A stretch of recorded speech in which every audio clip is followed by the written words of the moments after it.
Sorry, everybody. I got kicked out. So I had to find my way back in, but I did. I hope everybody is doing well. Shalom to everybody in the chat. Yesterday I had showed a live stream on Trump doing the mass layoffs. He's firing all of these federal employees.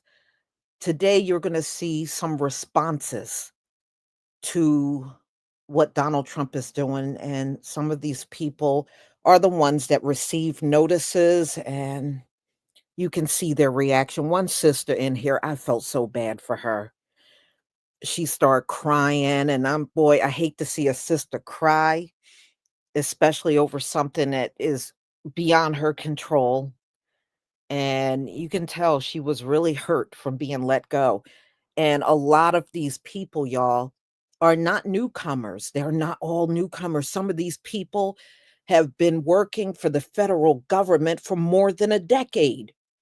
And just out of nowhere, they're being let go, and some were saying they didn't even get bad, reviews when they got their, performance review. They got good reviews and they're still being let go. So it's rough out here. You're going to hear some of them that said they have put in countless resumes and they're getting no responses back. But seems to be a very common thing. I was listening to a sister a few weeks ago, and she's been unemployed since I think like around March or April of this year. She said she has put in probably 4 to 500 applications, and she only got one callback on all of those applications. That's how bad it is. See, that's why Donald Trump fired the person that was in charge of the labor statistics, because he don't want you to know how bad it really is under the Republicans. See, he wants you to think, oh yeah, Joe Biden, this bad economy. No, the economy was bad under Joe Biden, but Donald Trump, I believe, made it worse. I am hearing from so many people that looking for a job is difficult now. It is not easy at all. And you know what the other thing is, y'all? It's not just our people. A lot of white people are saying the same thing. They have put in hundreds of applications and they are not getting any calls. So it's not just our people this is happening to. And I remember back in the day, that didn't happen to them. Usually what happens when the economy is bad, they'll make sure they keep each other working, and they don't care about knocking us off and laying us off and firing us, or they'll be slow to hire us, but they always made sure they kept each other working and didn't give a crap about us. But now the tables have really turned on them. Now, many of them have been sitting months and some nearly a year without being able to get a job. And I never thought I would have seen the day that happened to them folks. I always knew it happened to us, but I never seen it happen in such a big way to them. And it just goes to show you it's to the point where they can't save each other anymore. They can't. And usually, when you start getting into the last half of the year, hires usually will start slowing down. Some companies and organizations, because, I was out there in corporate America myself, we used to not hire around December. The company wouldn't even do interviews. The last one I worked for, right after Thanksgiving, they didn't even do any more interviews. They waited until the following year after New Year's, then interviews would start gradually picking up. But towards the end of the year, it usually start winding down. So it is a bad economy, a bad job market, And these folks are getting fired at a horrible time right now. So let me go ahead and share my screen so we can get started.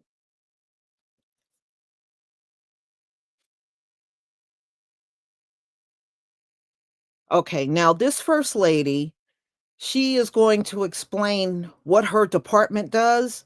And Donald Trump done laid a whole bunch of people from this department. I want you to listen carefully to what she says they deal with because it will impact the public. We won't be spared from this government shutdown at all. So, thank you everybody for the ones.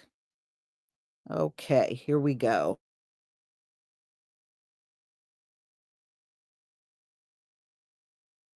Thank you so much for coming.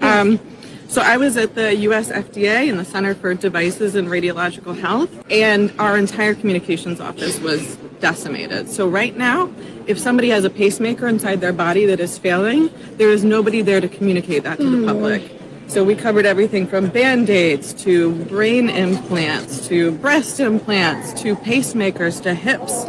If there's a recall, there is no staff there to tell the public that people have devices inside their body that are failing them or creating toxic situations in their body. Okay, we're going to keep working. We're going to keep working. It was just purely cut and dry. He's like, hey, given the current situation, I can't, do this. I read out, to bring you on another contract. Yes, we'll definitely do that. But right now, Kara, it's crazy. It's just overall, it's just, mayhem, within the government right now. That's the unfortunate situation right now. So that's what we have to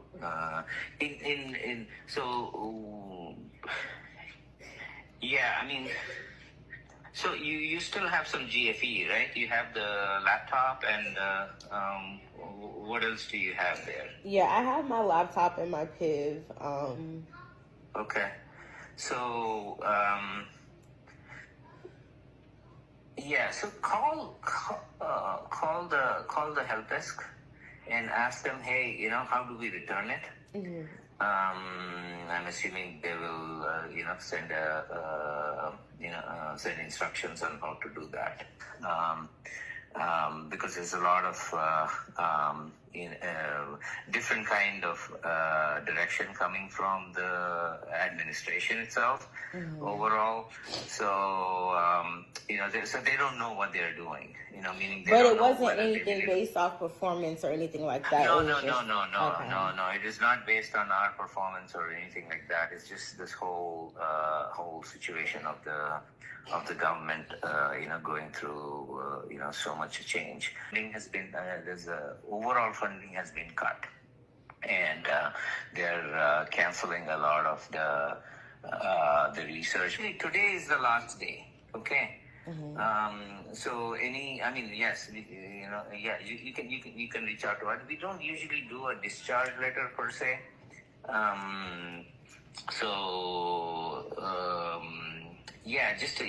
We can definitely, you can definitely ask her for a recommendation letter, and then we'll, that should be, that should be, easy to do.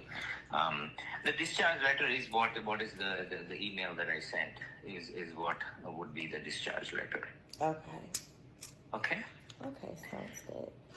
Okay, yeah. So we'll be in touch. I think there's some good work that we could do. So we'll figure out something. Okay, sounds good. All right, thank you so much. Okay, sure. Okay, yeah. Take care. You too. Bye.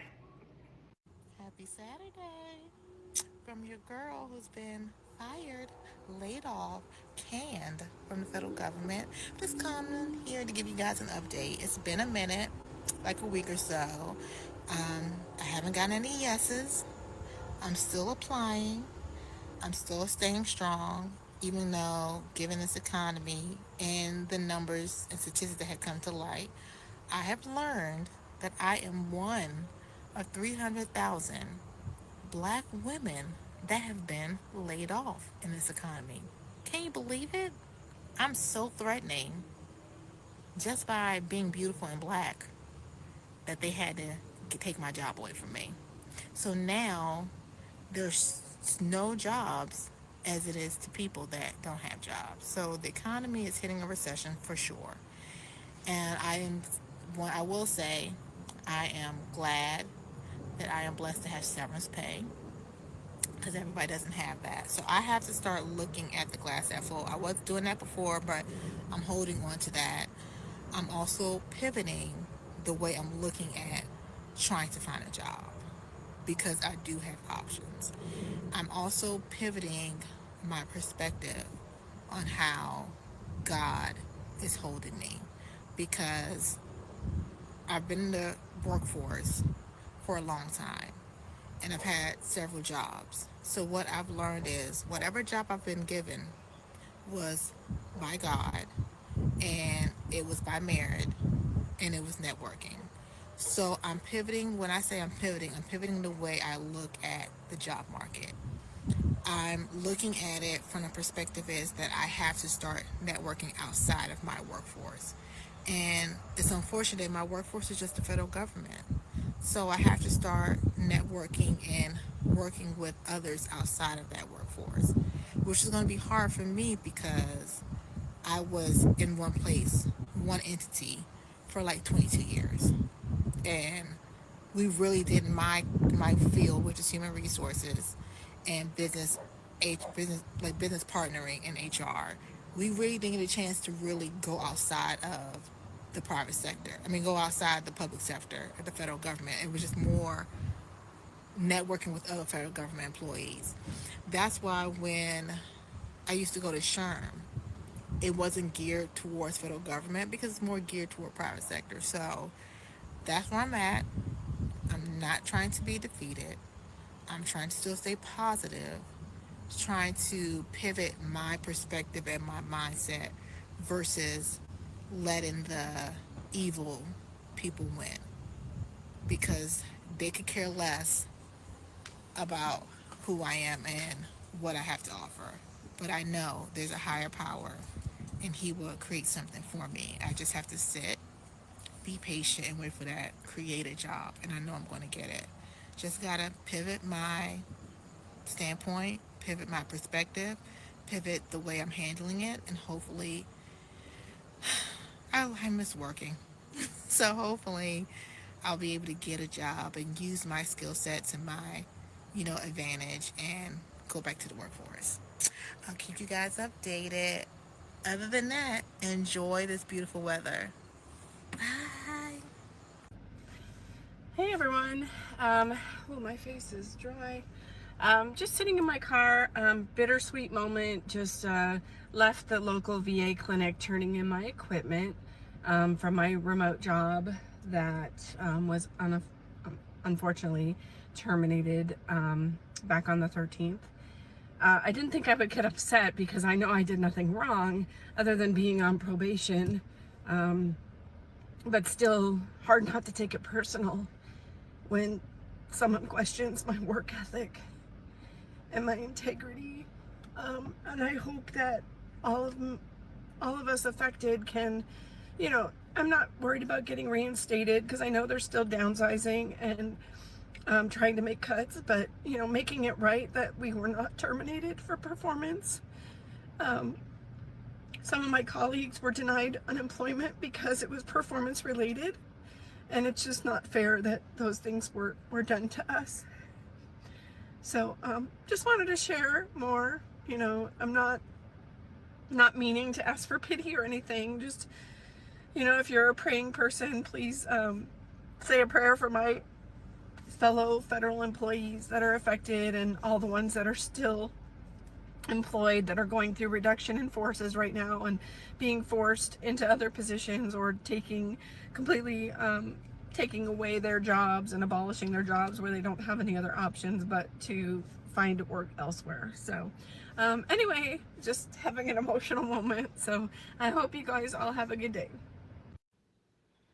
Seeing so many people in the comments with the same experience as me, it's heartbreaking. We gave years of our lives, and now what? I don't know, like coming up on the end of my admin leave in another month, and I can't find a job. Every LinkedIn job I apply to has 1,000 to 3,000 applicants. So it's rough out there. It's really rough. I have a master's degree. I have 15 years of work, 11 years federal. Hard worker, good person. I guess it doesn't matter anymore. But hang in there. Yesterday marked the official 6 months since I've been laid off from the federal government by the federal government. In those 6 months, I have applied to over 300 jobs and I have gotten none of them. I've only actually been offered one interview in 6 months. I've had professionals redo my resume. I've done career coaching. I have literally utilized all of the self-help tools and things that have been offered to me to no avail. So all I really have left is clinging to faith. God has provided thus far, and I know my breakthrough is coming, ending Q1 in such a traumatic way. And then now here we are in Q4.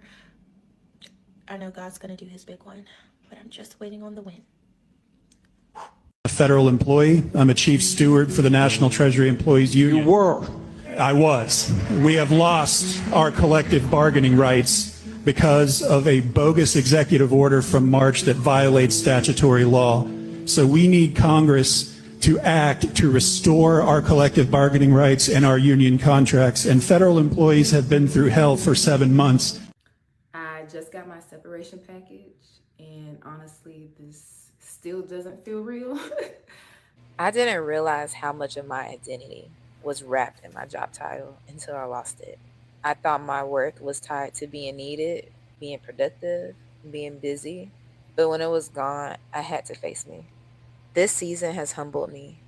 It taught me that peace is louder than a paycheck and character matters more than titles. God has stripped away everything that has made me comfortable. The title, the control, the routine. And at first, I truly felt lost. If you have ever tied your worth to a title or a job, you're not alone. This is only part of my journey.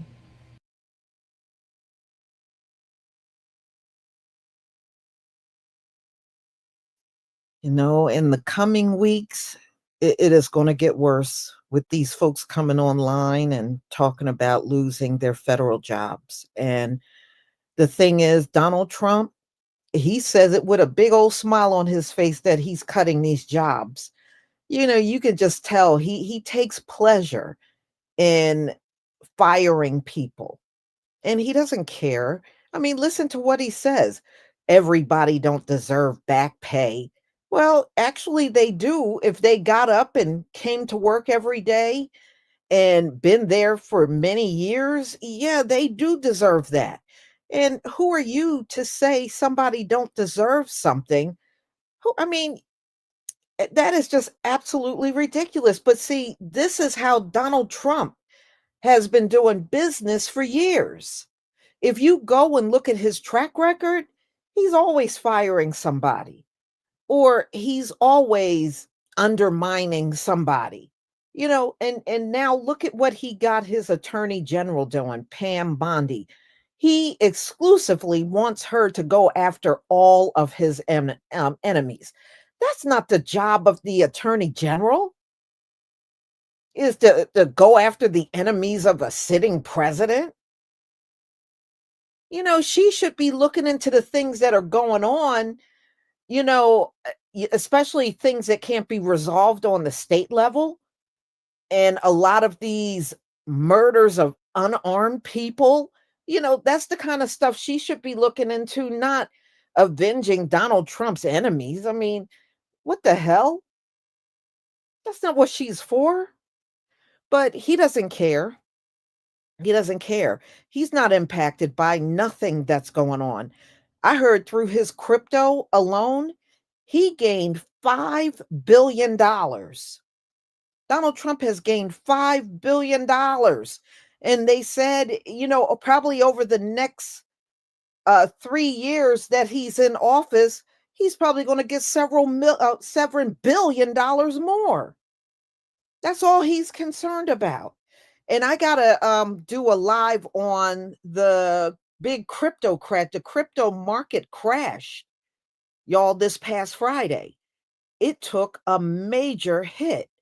And I'm talking about a big hit.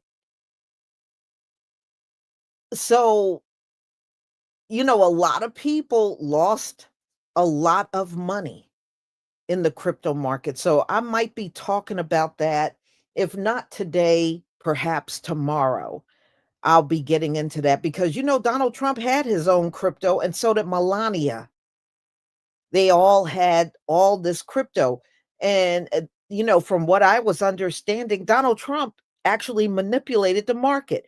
He had all these people, especially MAGA, buy into his crypto coin, and then the crypto purposely tanked. And so Donald Trump was able to rake in over $5 billion.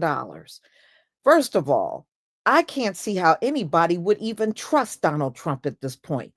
But hey, if MAGA still want to trust him, I'm glad he ripped your ass off. That's all I got to say. I'm glad he ripped y'all off. All right. Ballet Dancer, New Jersey, thank you so much for the super sticker and your support for my channel. So, y'all, I'm going to go ahead and conclude. I'm over here trying to do some fall cleaning, and I just got to finish up what I was doing. So please enjoy the rest of your day. I do have another upcoming live stream at 7:45, so I hope to see you then. Shalom, family.